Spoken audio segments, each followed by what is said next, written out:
Draymond Green says Cavalier fans should not be worried about the team's slow start. However, he does see cause for concern in the heavy workload for LeBron James. Let me explain. Draymond saying this, yeah, he's superhuman, but eventually his superhuman powers will go away, so that would be more of my concern if I'm a Cavs fan or with the Cavs or a player. It's like, man, he's been playing a lot of 40-minute nights, and it's only November 12th. LeBron responded to Green's comments after last night's Cavs win, saying he agreed with Draymond and they need to get the minutes down. Stephen A., is Draymond right?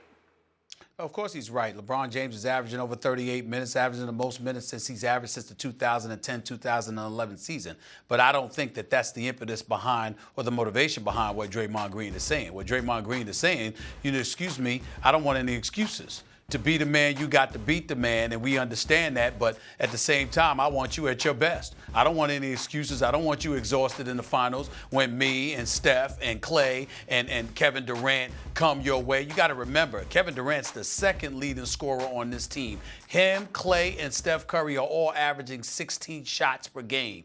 But Kevin Durant is shooting 53% from the field, 44% from three-point range. Klay Thompson shooting 47% from three-point range. Steph Curry's leading the team in scoring with 25 a game, and he's not even shooting that well from three-point range compared to what we're accustomed to seeing from him, which is better than 42% or so. He's at 38% right now, and still they got the number one offense and are wreaking havoc and wrecking shop. And their mentality is, excuse me, y'all want to make these changes. We want y'all, and we don't want any excuses about LeBron being tired. That's what I got from it. You always are on this no excuses LeBron. How about just a description? Of course Golden State's better than the Cavs. Of course Golden State is favored to beat them. That's why both you and I thought they would win the championship last year. Me, from the very beginning of the season, said there's no chance anyone has a shot, barring catastrophic injury, against Golden State. And you eventually, you held off on making a pick and then said Golden State's going to win because, of course, we knew Golden State was the best. They are still the best. The Cavs still have very little chance to beat them in the finals, provided health again for Golden State. So it's not about excuses for LeBron. It's the truth.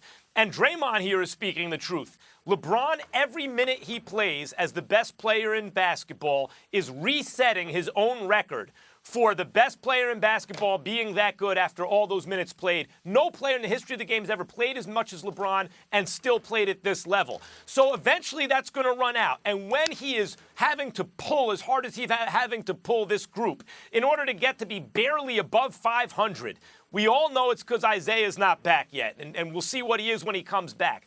But even if Isaiah is at full strength, the Cavs are still going to be underdogs against Golden State. And Draymond and them have the luxury of not having to play LeBron minutes. None of them are as old as him. None of them played in the same number of Olympics and all the pro minutes that he's played. None of them have. But in addition to that, they all have each other. And LeBron right now, that Kyrie's out of town, Kevin Love's not playing well, Isaiah's not back on the court yet, is pulling all by himself. It's not about excuses. It's just a description of reality.